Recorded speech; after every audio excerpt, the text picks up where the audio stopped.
बहुत समय पहले की बात है। खानपुर नाम का एक गांव था। वहां के लोग खेती करके अपने परिवार का गुजारा करते थे। अपनी अपनी हरी भरी और लहराती फसलें देखकर लोग काफी खुश होते थे। उन सभी के खेत पहाड़ी चट्टानों के बीच में थी। अचानक उस गांव पर विपत्ति आ पड़ी। आसपास की चट्टानों से बड़े बड़े पत्थर टूटकर नीचे खेतों में गिरने लगे, जिससे उनकी हरी भरी फसलें नष्ट होने लगीं।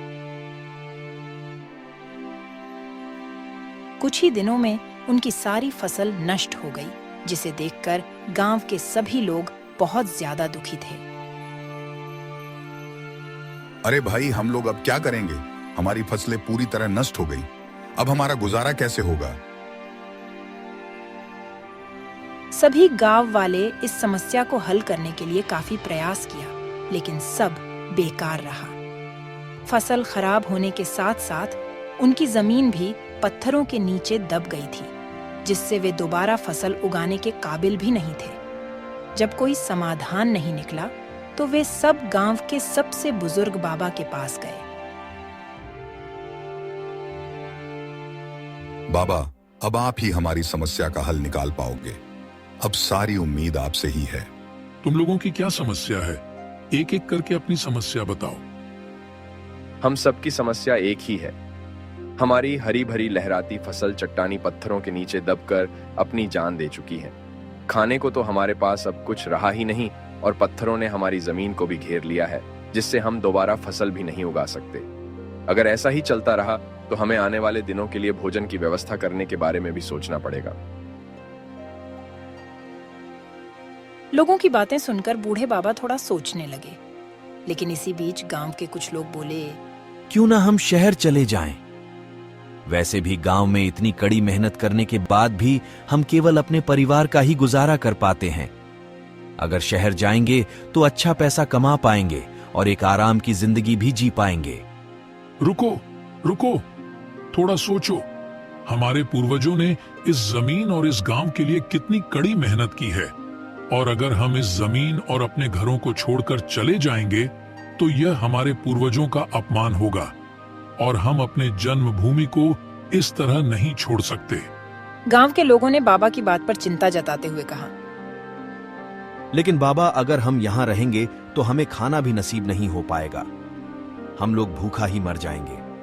बूढ़े बाबा ने उन सभी लोगों को धैर्य रखने के लिए कहा, अगर भगवान ने मुंह दिया है तो भोजन भी जरूर नसीब होगा। क्यों ना हम इन पूर्वी दिशा के सभी पत्थरों को पश्चिमी दिशा में फेंक दें। इससे हमारी जमीन पहले की तरह ही स्वतंत्र हो जाएगी और हम दोबारा से इस पर फसल उगा पाएंगे। बूढ़े बाबा की बात सुनकर कुछ लोग सहमत हो गए, लेकिन कुछ लोग कहने लगे, हमसे इतनी मेहनत नहीं हो पाएगी। इतना सब पत्थर को कैसे हम लोग साइड कर पाएंगे?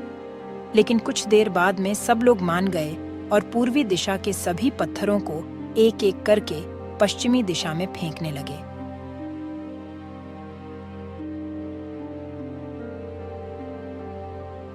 लगभग एक दिन में उन्होंने अपने खेतों को उन सभी पत्थरों के चंगुल से आजाद कर दिया। यह सब देख गांव के सभी लोग काफी प्रसन्न हुए। पूर्वी खेत ब्राह्मणों के थे और पश्चिमी खेत पर शूद्र अपनी फसल उगाते थे। जब शूद्रों को पता चला कि उनकी जमीन पर ब्राह्मणों ने बड़े बड़े पत्थरों को फेंक दिया है, तो वो अत्यंत क्रोधित हुए। अरे सामू भाई, देख रहे हो, सभी ब्राह्मणों ने मिलकर हमारे खेत में बड़े बड़े पत्थर फेंक दिए हैं। इन लोगों की मनमानी तो सालों से चली आ रही है। अब हमारा क्या होगा? होगा क्या? इन ब्राह्मणों को तो सबक सिखाना होगा, क्योंकि इन लोगों की मनमानी बढ़ती जा रही है। हाँ सामू भाई, तुम ठीक कह रहे हो। चलो सभी लोग, चलो ब्राह्मणों से बात करते हैं। अगर वह लोग नहीं मानेंगे तो उसका भी उपाय होगा। सभी गांव के लोग तुरंत ब्राह्मणों के पास जा पहुंचे। उन्होंने कहा, क्या आप लोग हमारे सभी खेतों में बड़े बड़े पत्थरों को फेंका है? तुम लोग अपना खेत को तो सीधा कर लिया, लेकिन हमारी फसल का क्या? ब्राह्मणों ने जवाब देते हुए कहा, हमने तो अपना काम कर दिया, अब तुम लोग को जो ठीक लगे तुम करो। यह सुनकर शूद्र काफी गुस्सा हुए और उन्होंने तुरंत खेतों में जाके पश्चिमी दिशा के सभी पत्थरों को एक एक करके पूर्वी दिशा में फेंक दिया।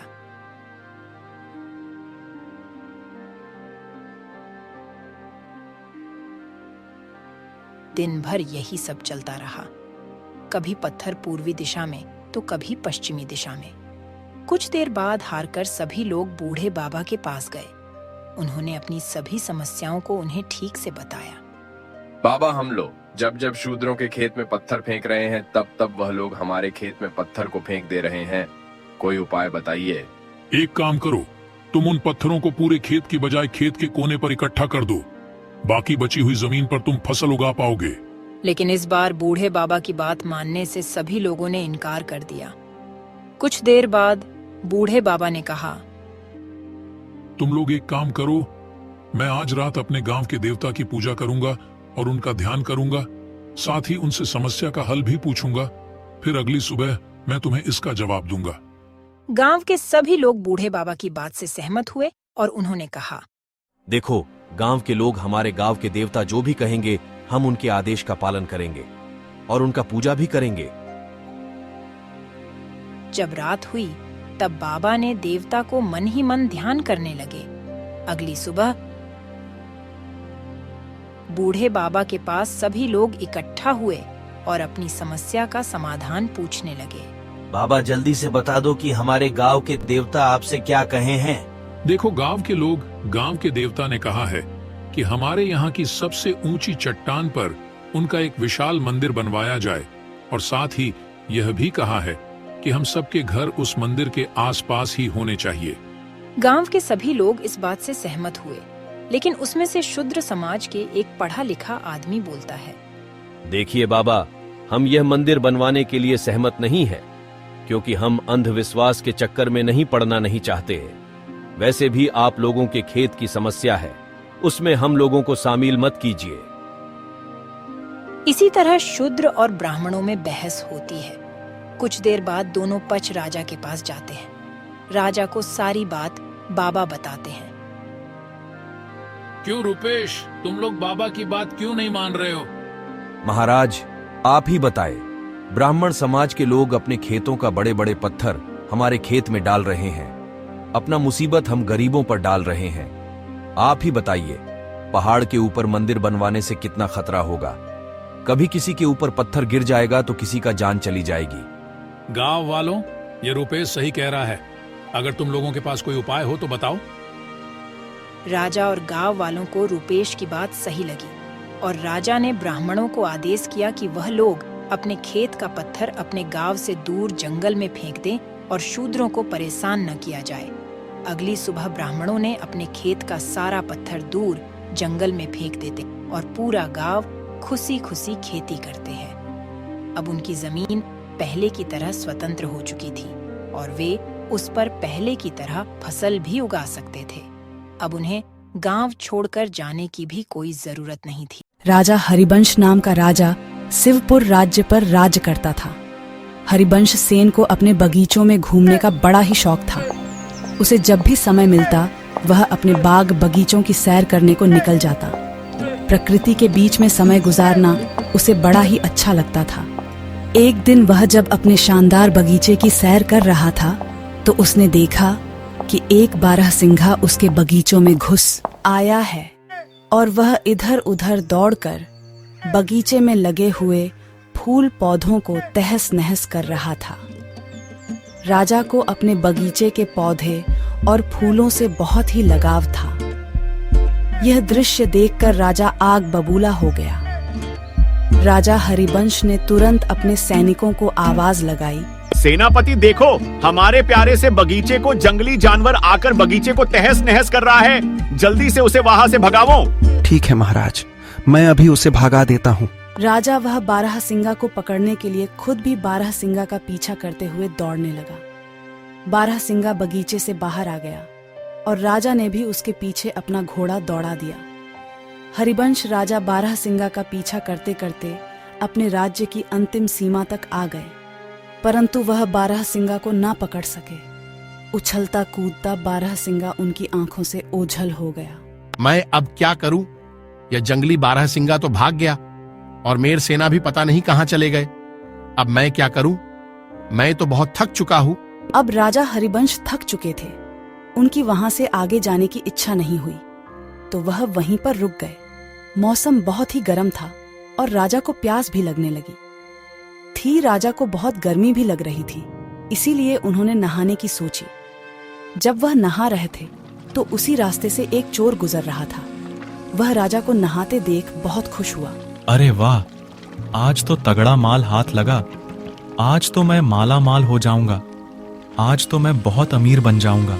चोर उनका घोड़ा और कपड़े लेकर भाग गया। चोर अपने पुराने कपड़े वहीं पर फेंक गया।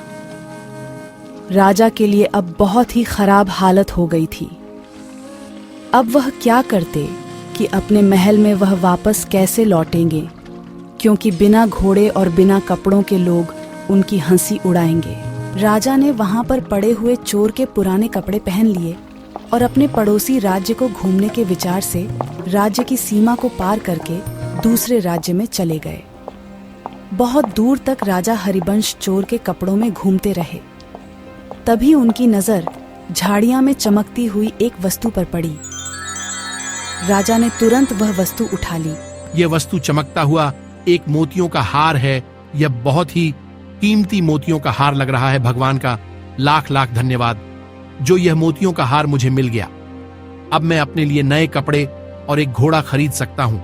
चलो चलकर इसे बाजार में बेचने की कोशिश करता हूँ। राजा चलते चलते वह पड़ोसी राज्य के बाजार में जा पहुंचे। वहां वह एक सुनार के पास गया और कहने लगे, सेठ जी, क्या तुम मुझसे एक मोतियों का हार खरीदोगे? मेरे पास बेचने के लिए एक कीमती हार है। मैं एक नदी पार कर रहा था तो मुझे वहां पर यह हार मिला। दिखाओ तो कैसा कीमती हार है। इतना कीमती हार कहाँ तुम्हें मिल गया? राजा हरिवंश सेन ने वह हार सुनार को दिखाया। हार को देखते ही सुनार चिल्ला पड़ा, अरे चोर, इसको तुमने कहां से चुराया? मैंने ऐसे ही 2 हार राजा साहब के लिए बनवाए थे। उसमें से एक पता नहीं कहां चला गया। जरूर तुमने ही यह हार चुराया होगा। चलो इसी समय राजा के दरबार में। नहीं सेठ जी, ऐसी बातें मत करो। मैं कोई चोर नहीं हूं। मुझे तो यह हार जंगल में गिरा पड़ा हुआ मिला था। परंतु सेठ ने उसकी एक न सुनी और तुरंत अपना नौकर भेजकर कोतवाल को बुला भेजा। हरिवंश ने कोतवाल के सामने भी अपनी बेगुनाही की बात कही, मगर उसे पकड़ महाराज के सामने हाजिर कर दिया। जब हरिवंश राजा को महाराज के दरबार में लाया गया तो सुनार ने महाराज के सामने अपनी शिकायत रखी और हरिवंश राजा को चोर बताया। राजा ने हरिवंश का पक्ष सुने बिना ही कहा, यह सुनार हमारे राज्य का एक सम्मानित व्यापारी है, तो इसकी बात एकदम सच्ची मानी जाएगी। जबकि यह आदमी हमें कोई घुसपैठिया मालूम पड़ता है, इसीलिए इसे चोरी के अपराध में कारागार में डाल दिया जाए और ठीक 3 दिन के बाद इसके हाथ काट दिए जाएंगे। यही हमारे राज्य का कानून है। फैसला सुनकर हरिवंश सेन घबरा गए और दया की भीख मांगने लगे, परंतु किसी ने उनकी एक न सुनी और उसे कारागार में डाल दिया गया। इस राज्य का राजा जितना अन्यायी था, उसकी रानी उतनी ही दयालु थी। जब रानी को यह सारी बात मालूम हुई तो उसने राजा से कहा, महाराज, आप इतना बेरहम हुक्म कैसे दे सकते हैं, जबकि इस मामले में कोई गवाह भी पेश नहीं किया गया और न ही आपने उस अपराधी को अपना पक्ष रखने दिया। यह सुनार तो होते ही बदमाश है। आप तो जानते ही हैं कि यह पैसे के लिए कितना झूठ बोलते हैं और धोखा देते हैं। सच कहिए तो मुझे उस आदमी की बात पर पूरा विश्वास है। राजा ने रानी को डांटते हुए कहा, जुबान संभाल कर बात करो। तुम्हें राजकाज के मामलों में दखल देने का कोई हक नहीं है। मैं चुप नहीं रहूंगी। कुछ दिनों से मैं दरबार में आपका खराब व्यवहार देख रही हूँ। आपके सलाहकार और मंत्री आपसे नाखुश हैं और आपकी जनता आपसे विद्रोह करने को तैयार है। अगर आप इसी रास्ते पर चलते रहे तो सारा राज्य बर्बाद हो जाएगा। रानी की बातें सुनकर महाराज का गुस्सा और भी भड़क गया, मानो आग में घी डाल दिया गया हो। उसने कहा, ठीक है, तुम्हें अगर उस आदमी से इतनी हमदर्दी है तो मैं तुम्हें उसी के पास पहुंचा देता हूँ। राजा ने सैनिकों को आदेश दिया कि रानी को भी उसी चोर के साथ कैद खाने में डाल दिया जाए। सैनिक यह सुनकर चौंक पड़े। वह चाहते तो नहीं थे, परंतु राजा के हुक्म का पालन करना उनकी मजबूरी थी। सैनिकों ने रानी को हरिवंश के साथ उसी कारागार में डाल दिया। हरिवंश ने जब रानी को अपने कारागार में देखा तो आश्चर्यचकित रह गया। रानी ने उसे पूरी बात बताई। अब हरिवंश और रानी दोनों को ही एक दूसरे से हमदर्दी हो गई थी। वह रात दोनों ने जाग कर बिताई। कारागार के कुछ सैनिक रानी के वफादार थे, जबकि वह महाराज से नाखुश थे। अगली रात रानी अपने वफादार सैनिकों की मदद से हरिवंश सेन को साथ लेकर कारागार से फरार हो गई। दोनों भागकर राज्य से दूर एक जंगल में जा पहुंचे और झोपड़ी बनाकर वहां रहने लगे। हरिवंश को कारागार में बहुत ही यातनाएं दी गई थीं, जिसकी वजह से वह अस्वस्थ रहने लगा था।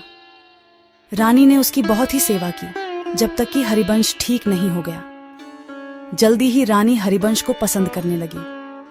हरिवंश सेन भी रानी के प्यार का बदला प्यार से ही दिया और दोनों ने विवाह कर लिया।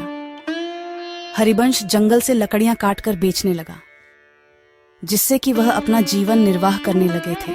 कुछ महीनों बाद हरिवंश की पत्नी ने एक सुंदर बालक को जन्म दिया। एक दिन की बात है, जब हरिवंश की पत्नी जंगल में कुछ फल तोड़ने गई हुई थी तो उसका पति और बच्चा सोए हुए थे। अपने बच्चों को वह हरिवंश के निगरानी में छोड़ गई थी।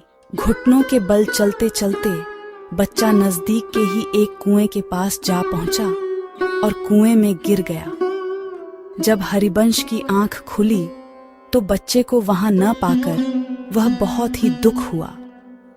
वह तो बिल्कुल पागल सा ही हो गया था और चिल्ला चिल्ला कर रोने लगा। कहने लगा, लगता है कि मेरे बच्चे को किसी जंगली जानवर ने खा लिया है। अब मैं क्या करूं? इसकी मां को मैं क्या मुंह दिखाऊंगा? शाम के समय जब उसकी पत्नी जंगल से लौटी तो यह जानकर वह भी दुखी हुई कि उसका बच्चा वहां पर नहीं था। पर वह एक बहुत ही बहादुर और समझदार स्त्री थी, इसीलिए उसने खुद भी धीरज राखी और अपने पति को भी समझाया कि हमारी किस्मत में ऐसा ही लिखा हुआ था, आप दुख मत कीजिए। रात के समय हरिवंश सो नहीं सका। वह अपने बच्चे के बारे में ही सोचता रहा और उसी को याद करता रहा।